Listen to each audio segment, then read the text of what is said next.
இப்ப நம்ம கையில இருக்கக்கூடியது அறிக்கை இருக்குது. இது வந்து ஆளுநர் அவர்கள் உள்துறை அமைச்சருக்கு அனுப்பியிருக்கக்கூடிய அறிக்கை. இது தொடர்பான செய்தி குறிப்பு என்பது இன்று இரவு அல்ல, நாளைதான் வரலாம் என்று எதிர்பார்க்கப்படுகிறது.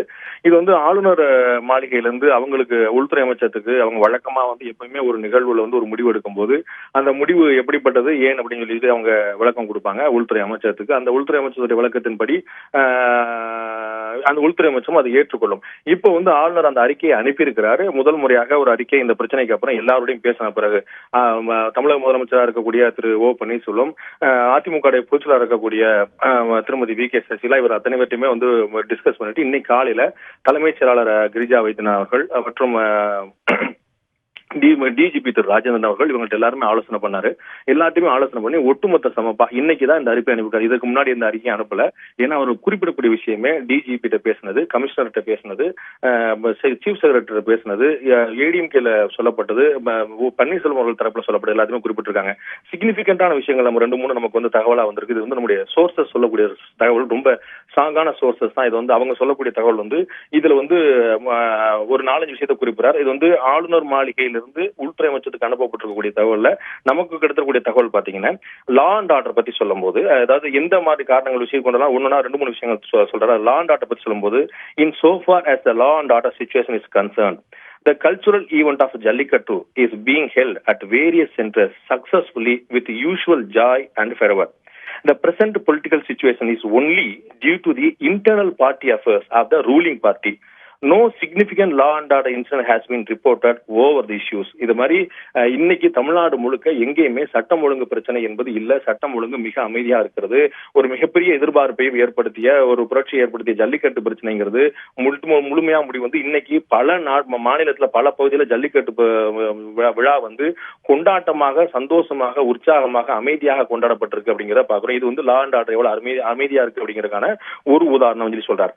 அடுத்ததாக எம்எல்ஏக்கள் வந்து சிறை வைக்கப்பட்டிருக்கிறாங்களா அப்படிங்கிற பத்தின பிரச்சனையை பத்தி அவர் சொல்லும் போது, Director General of Police and the Commissioner of Police, Greater Chennai, and gave clear instructions to verify the allegations and ensure that the MLAs are at their free will.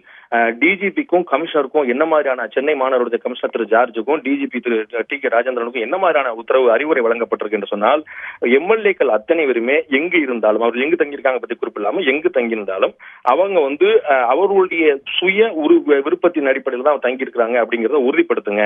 Director general of police and commissioner of police greater Chennai and gave clear instructions to verify the allegations and ensure that the MLAs are that at their free will. அவர்கள் வந்து எங்கே இருக்கிறார்கள் என்பது பற்றியும், அவர்கள் வந்து சுதந்திரமாக தான் இருக்கிறார்கள் பற்றியும், அவங்களுக்கு எந்த நெருக்கடியும் இல்லை அப்படிங்கறத பற்றியும் உறுதிப்படுத்துங்க அப்படின்னு அவங்களுக்கு வந்து அறிவுரை சொல்லப்பட்டிருக்கு சொல்றாங்க. அண்ட் இதுல வந்து இன்னொரு வரி நமக்கு வந்து ஒரு பாதி வரியா தான் கிடைச்சிருக்கு. இதுல வந்து இப்போ வந்து என்னால அதிமுக பொதுச்செயலாளர் திருமதி சசிகலா அவர்களை வந்து என்னால ஆட்சி அமைக்க சொல்லி அழைக்க முடியாது இப்போதைக்கு. அது தற்காலிகமாக, உடனடியாக நிரந்தரமாக இல்ல. சோ அதிமுக பொதுச்செயலாளர் திருமதி சசிகலாவை நாங்கள் ஆட்சி அமைக்க அழைக்க மாட்டேன் அப்படிங்கிறது ஆளுநருடைய தகவல் இல்லை. அவர் இப்போதைக்கு அழைக்காம இருக்கிறான் அப்படின்னு யோசிக்கிறேன். உடனடியாக அழைக்காம இருக்கலாம் அப்படின்னா, அதாவது கொஞ்சம் இன்னும் பொறுத்து இருக்கலாம் அப்படின்னு யோசிக்கணும். சரியான சென்ஸ்ல சொல்ல போனா அதிமுக பொதுச்செயலாளர் சசிகலா அவர்களை ஆட்சி அமைக்க சொல்லி அழைக்கலாமா இல்லையா என்பது பற்றி இன்னும் பொறுத்திருக்க முயற்சி பண்றேன்னு புரிஞ்சுக்கலாம். என்னன்னா, ஒரு ஸ்டேபிள் கவர்மெண்ட், நிலையான ஆட்சி இருக்கும்படியான விஷயத்தை உறுதிப்படுத்தணும். ஏற்கனவே நீதிமன்றங்கள் பலமுறை குறிப்பிட்டிருக்கிறத நம்ம நிலையில கொள்ள முடியும். அந்த வகையில சொத்து மேல்முறையீட்டு வழக்குல என்ன மாதிரியான தீர்ப்பு வருகிறது அப்படிங்கறத நம்ம பொறுத்திருந்து பார்த்துட்டு அதன் பிறகு முடிவெடுக்கலாம்னு பாக்குறேன். To form a stable government in view of the impending judgment in the DA case அப்படிங்கறத அவர் குறிப்பிடுறாரு. சோ இந்த வழக்குல அவருக்கு என்ன மாதிரியான தீர்ப்பு வருது அப்படிங்கறத பார்த்துட்டு நம்ம வந்து முடிவெடுக்கலாம் அப்படின்னு அவங்க வந்து சொல்லியிருக்காங்க. அதனால வந்து நம்ம வந்து என்ன, திரு பன்னீர்செல்வம் அவர்களையே ஆட்சியை தொடர சொல்லி சொல்வதோ அல்லது திருமதி வி கே சசிகலா அவர்கள்ட்ட ஆட்சியை ஒப்படைப்பதோ, ரெண்டுல எந்த முடிவுனாலும் எடுக்கலாம். அது முடிவு எடுக்கிறதுக்கு அவங்க ஃப்ளோர் டெஸ்டோ மற்ற விஷயங்களும் சட்ட ரீதியாக செல்ல போறாங்க. ஆனா உச்சநீதிமன்றம் பல தீர்ப்புகளை சொல்லியிருக்கக்கூடிய விஷயம் என்ன அப்படின்னா, பொம்மை அவர்களுடைய வழக்குல இருந்து என்ன சொல்லியிருக்கேன்னா, இந்த பிரச்சனையில எது நிலையான ஆட்சிக்கு வித்துடுமோ அந்த முடிவை நீங்க எடுக்கணும் அப்படிங்கிறது அவங்களுடைய பார்வையா இருக்கு. சோ இது பற்றி குறிப்பிடக்கூடிய ஆளுநர் வந்து, நம்முடைய தகவல் அடிப்படையில் இது பற்றி குறிப்பிடக்கூடிய ஆளுநர் வந்து, உச்சநீதிமன்றத்தில் இந்த வழக்கு நிலுவையில் இருப்பதனால அந்த வழக்கு முடிஞ்ச பிறகு, அந்த வழக்குல ஒரு தீர்ப்பு கிடைச்ச பிறகு ஒரு முடிவு எடுக்கலாம். சோ நான் ஏற்கனவே குறிப்பிட்டது போல தமிழ்நாட்டில் அதிமுகவுடைய பொதுச் செயலாளர் திருமதி வி கே சசிகலா அவர்களை ஆட்சி அமைக்க அழைக்க மாட்டேன்னு கவர்னர் எங்கேயுமே சொல்லல. அவருக்கான வாய்ப்புகள் இருப்பதை அவர் புரிந்து கொண்டிருக்காரு.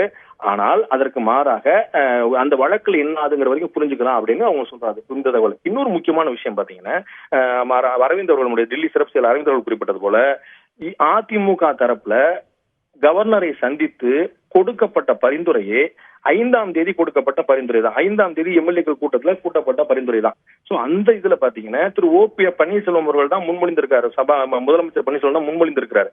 இப்ப அவர் கவர்னருக்கு இருக்கக்கூடிய சந்தேகம் என்ன, திரு ஓ பன்னீர்செல்வம் அவர்கள் தான் இந்த பரிந்துரையை வழங்குகிறார், இந்த முன்மொழிவதை செய்கிறார். ஆனால் அவரே என்னுடைய கையெழுத்து வந்து கட்டாயப்படுத்தப்பட்டு வாங்கப்பட்டது அப்படின்னு சொல்றதுனால 5ஆம் தேதி அளிக்கப்பட்டிருக்கக்கூடிய இந்த பரிந்துரையோடைய லீகல் வேலிடிட்டி பத்தி நான் யோசிக்கிறேன். இது வந்து என்ன செய்யலாம் இப்படிங்கறத யோசிக்கிறேன்.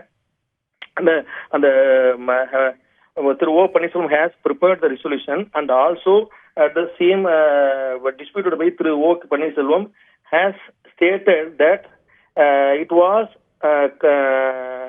overstrained, forced and coerced to sign the resignation. He was forced அப்படின்னு அவர் சொல்றார். அந்த இடத்துல சொல்லியிருக்கிறது குறிப்பிட்டிருக்காரு. நமக்கு எழுத்துக்கள் சரியா தெரியனால நம்மளால முழுமையாக அதை படிக்க முடியல. அதுல புரிஞ்சு கொள்ளக்கூடிய விஷயம் என்னன்னா, முதலமைச்சர் கட்டாயப்படுத்தி என்னிடம் கையெழுத்து பெறப்பட்டது அப்படின்னு குறிப்பிட்டிருக்கார். அந்த 5ஆம் தேதி நிறைவேற்றப்பட்ட அதிமுகவுடைய சட்டமன்ற குழு கூட்டத்தில் நிறைவேற்றப்பட்ட தீர்மானத்தை தான் கொடுத்திருக்காங்க. அந்த தீர்மானத்தை முன்மொழிந்தவராக திரு ஓ பன்னீர்செல்வம் தமிழக முதலமைச்சர் இருக்கிறார்.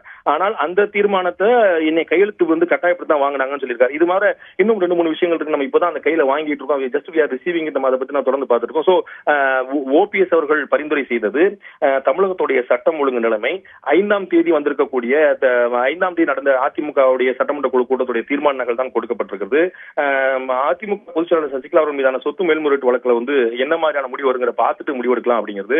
எம்எல்ஏக்கள் வந்து ஃப்ரீயா இருக்கிறாங்களா, ஒரு பிரச்சனை இல்லாம நெருக்கடி இல்லாம அவங்க சுதந்திரமா நடமாட முடியுதா அப்படிங்கறத உறுதிப்படுத்துறது. இது போன்ற விஷயங்கள் தான் ஆளுநருடைய அறிக்கையில் வந்திருக்கு. சோ இப்போதைக்கு நம்முடைய சட்ட வல்லுநர்கள் மற்றும் நமக்கு அரசியல் பார்வையாளர்கள் சொல்லக்கூடிய தகவல் என்ன பாத்தீங்கன்னா, அதிமுக பொதுச் செயலாளர் ஜெயலலிதா சசிகலா மீதான வழக்குல ஒரு முடிவு வரும் வரைக்கும் ஆளுநர்கிட்ட வந்து ஒரு டிசிஷன் இருக்காது. இப்ப இந்த அறிக்கை பாத்தீங்கன்னா ஒரு டிசிஷன் இல்ல. இந்த அறிக்கை என்பது என்ன மாதிரியான நிலைமை அப்படிங்கிற சிச்சுவேஷனை விளக்கக்கூடிய, நிலையை விளக்கக்கூடிய அறிக்கை தானே தவிர ஆளுநருடைய முடிவு பற்றிய அறிக்கை இல்ல. ஆளுநர் ஒரு முடிவு எடுக்கிறார் என்று சொன்னால் அது வந்து உடனடியாக செய்தி குறிப்பாக தமிழக முதலமைச்சர் தரப்புக்கும் அதிமுக பொதுச்செயலாளர் தரப்புக்கும் அதிகாரப்பூர்வமாக கம்யூனிகேட் பண்ணப்படணும். குறிப்பா யாரா ஒருத்தருக்காக கம்யூனிகேட் பண்ணா என்ன டிசிஷன் எடுத்திருக்கேன்னு. இப்ப என்னன்னா, நான் டிசிஷன் எடுக்கிறதுக்கு அவசரப்படல. ஏன்னா சட்டம் ஒழுங்கு பிரச்சனை அமைதியா இருக்குது. எம்எல்ஏக்கள் வந்து பத்திரமா இருக்காங்களா, ஃப்ரீயா சுதந்திரமா இருக்காங்களா சொல்லி பார்க்க சொல்லி நான் உத்தரவாதம் கொடுத்திருக்கிறேன். இந்த அறிக்கையில வந்து நம்ம வந்து ஏற்கனவே அவங்க அதிமுக பொதுச்செயலாளர் தரப்புல கொடுக்கக்கூடிய அந்த தீர்மானத்துல நம்ம வந்து வெரிஃபை பண்ண வேண்டிய விஷயங்கள் சில விஷயம் இருக்கு. ஏன்னா அந்த தீர்மானத்தை முன்மொழிந்திருக்கிறதே திரு பன்னீர்செல்வம் தான். அந்த திரு பன்னீர்செல்வம் தான் வந்து என்ற கட்டாயப்படுத்தி கைது வாங்கணும்னு சொல்லியிருக்காங்க. சோ அதை நம்ம பார்க்க வேண்டியிருக்குது. அதுபோக நிலையான ஆட்சி அமைக்கிறதுக்கான உத்தரவாதத்தை ஆளுநர் செய்யணும்னு சொல்லி பதவியேற்கும் போது மேற்கொள்ளணும் அப்படின்னு சொல்லி இருக்கிறதுனால உச்சநீதிமன்ற தீர்ப்புகள் முன்னாடி இருக்கிறதுனால அதை மேற்கோள் காட்டி அதனால நீதிமன்ற தீர்ப்பு உச்சநீதிமன்றத்துல நிலுவையில் இருக்கக்கூடிய சொத்து மேல்முறையீட்டு வழக்கு தீர்ப்பு வந்த பிறகு முடிவெடுக்கலாம்னு பார்க்கிறேன். சோ முடிவெடுப்பதற்கான அவசரப்பட வேண்டியதை நிதானமாக முடிவெடுக்கலாம் அப்படின்னு சொல்லி ஏற்கனவே நம்ம சட்ட வல்லுநர்கள் சொன்னதை, அரசியல் பார்வையாளர்கள் சொன்னதை நேத்தே நம்ம இதே போன்ற நிகழ்ச்சி நம்ம குறிப்பிட்டோம். 4 மணில இருந்து 8 மணி வரைக்கும் தொடர்ந்து நேற்று நம்ம குறிப்பிட்டோம். இதுல வந்து அடுத்த கட்டமாக சொத்து வழக்கு செயல்முறையீட்டுல தீர்ப்பு என்ன ஆச்சுங்கிறத பார்த்துதான் இந்த மாதிரியான முடிவுகள் எடுக்கிறதுக்கான வாய்ப்பு இருக்கு அப்படிங்கிற நம்ம பதிவு பண்ணியிருந்தோம். அதைத்தான் ஆளுநர் அறிக்கையில் இன்னைக்கு குறிப்பிடக்கூடியதா நம்ம தகவல்கள் நம்முடைய ஸ்ட்ராங் சோர்ஸ் வந்து தெரிவிக்கின்றன. ஹரி, இதுல இன்னும் 2 கேள்விகள் எழுகிறது. இப்போ இதன் அடிப்படையில் பார்க்கும்போது இந்த ஸ்டேட்டஸ் கோ திரு பன்னீர்செல்வம் தலைமையிலான இந்த ஒரு அரசு, அவர் முதலமைச்சராக நீடிக்கக்கூடிய அரசு தான் அட்லீஸ்ட் ஃபார் சம் டைம் நீடிக்கும் அப்படிங்கிறது தனது பொருளாக நம்ம புரிஞ்சுக்கலாமா?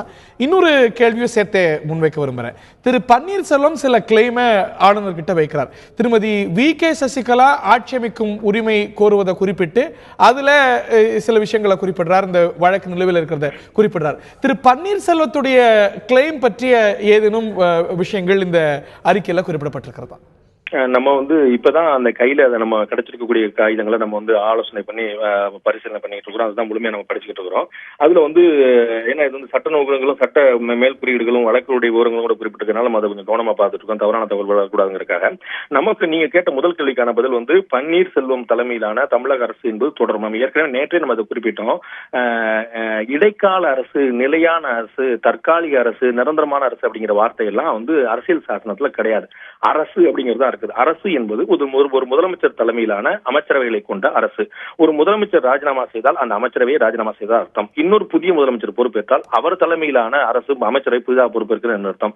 ஒரு முதலமைச்சர் யார் பெயரை பரிந்துரைக்கிறாரோ அவர்களை தான் ஆளுநர் அமைச்சர்களாக பதவியேற்று வைப்பார். ஏற்கனவே கடந்த 5ஆம் தேதி தீர்மானத்துக்கு பிறகு அவர் தன்னுடைய ராஜினாமா கடிதத்தை முதல்வருக்கு அனுப்பியிருந்த போது திரு பன்னீர்செல்வம் அவர்கள் தன்னுடைய கடிதத்தை அனுப்பியிருந்தார். அதை உடனடியாக ஏற்றுக்கொண்ட ஆளுநர் திரு வித்யாசாகர் ராவ் அவர்கள் அவர் சொல்லியிருந்த விஷயம், உங்களுடைய ராஜினாமா கடிதத்தை நான் ஏற்றுக்கொள்கிறேன், ஐ அக்செப்ட், நான் உங்களுடைய ராஜினாமா கடிதத்தை ஏற்றுக்கொள்கிறேன், ஆனால் அடுத்த ஏற்பாடு செய்யும் வரை நீங்களும் உங்களுடைய அமைச்சரவையும் உங்களுடைய பணியை தொடருங்கள். ஃபங்க்ஷன் அப்படிங்கிற வார்த்தை தான் பயன்படுத்துறாரு. ஆல்டர்னேட்டிவ் அரேஞ்ச்மெண்ட்ஸ் பண்ற வரைக்கும் அவர் பயன்படுத்தக்கூடிய வார்த்தை அடுத்த ஏற்பாடுகள் செய்யப்படும் வரை நீங்கள் உங்களுடைய செயலை தொடரலாம் அப்படின்னு. சோ அது இடைக்கால ஏற்பாடு, நிரந்தர ஏற்பாடு, அவர் தற்காலிக முதல்வர் எல்லாம் கிடையாது. நீங்க இன்னொரு குறிப்பா ஒரு விஷயம் நம்ம சொல்ல முடியும். நேற்று திருமதி சசிகலா அவர்கள் அதிமுக பொதுச்செயலாளர் ஆளுநரை போய் பார்த்து வந்ததை அதிமுக தரப்புல தான் புகைப்படங்களை வெளியிட்டாங்க. ஆளுநர் தரப்புல இருந்து நேற்று எந்த தகவலும் கிடையாது. சோ பொதுச்செயலாளர் சசிகலா அவர்கள் சந்திச்சு வந்த புகைப்படங்களை அதிமுக தரப்புல தான் வெளியிட்டாங்க. ஆனால் முதலமைச்சர் திரு பன்னீர்செல்வம் அவர்கள் ஆளுநர் சந்தித்து வந்த படங்களை டிஐபிஆர்ல இருந்து, அரசோடைய அதிகாரப்பூர்வ செய்தி நிறுவனமா இருக்கக்கூடிய செய்தி அமைப்பா இருக்கக்கூடிய டிஐபிஆர்ல இருந்தா அந்த படங்கள் வந்தது. சோ அதுல இருந்தே அவர் முதலமைச்சராகத்தான் தொடர்கிறார். ஒரு முழுமையான முதலமைச்சராக தான் தொடர்கிறார். ஒரு முதலமைச்சருக்குரிய அத்தனை அதிகாரமும் அப்படியே தான் அவர்கிட்ட தொடர்றது அப்படிங்கிறது உங்களுக்கு இது ரொம்ப இயல்பா புரிஞ்சக்கூடிய விஷயம். அது போக இந்த ராஜினாமா கடிதத்துக்கு பிறகும் கூட இதே தலைமைச் செயலர் கிரிஜா வைத்தியநாதன் அவர்களும் இதே டிஜிபி திரு டி கே ராஜன் அவர் 2 பேருமே முதலமைச்சர் திரு பன்னீர்செல்வம் அவர்களை சந்தித்து ஆலோசனை நடத்தியது குறிப்பிடத்தக்கது. சோ அந்த ஒரு அரசாக எல்லா சந்தர்ப்பம் அப்படி சொல்லுவோம். ஒரு பேச்சுக்காக ஒரு உதாரணத்துக்காக சொல்றோம், இந்த அரசு ஒரு முழுமையான நிலையான அரசு அப்படின்னு சொல்லுவோம். அண்டை மாநிலத்தோட ஏதோ ஒரு பிரச்சனை ஏற்படுமே ஆனால், ஒரு சிக்கல் ஏற்படுமே ஆனால், ஏதாவது ஒரு சர்ச்சை எதுவும் ஏற்படுமே ஆனால் அதை சமாளிக்கிறதுக்கு நாங்க இல்ல அதிமுக பொதுச்செயலாளர் சசிகலா அவர்கள் நாங்க பதவி ஏற்க போறோம்னு சொல்லியிருக்காங்க. சோ அவர்கள் பதவியேற்ற பிறகுதான் இந்த பிரச்சனைக்கான தீர்வு காண முடியும் சொல்ல முடியாது. உடனடியாக முதலமைச்சர் தலைமையிலான அமைச்சரவை களமிறங்கி செயல்பட்டு அவர் அடுத்த கட்டத்துக்கு கொண்டு போகணும். இதுக்கான உதாரணம் உங்களுக்கு தெரிஞ்சிருக்கும். வாஜ்பாய் அவர்கள் நீங்க ரொம்ப அதை சிறப்பாக குறிப்பிட முடியும்.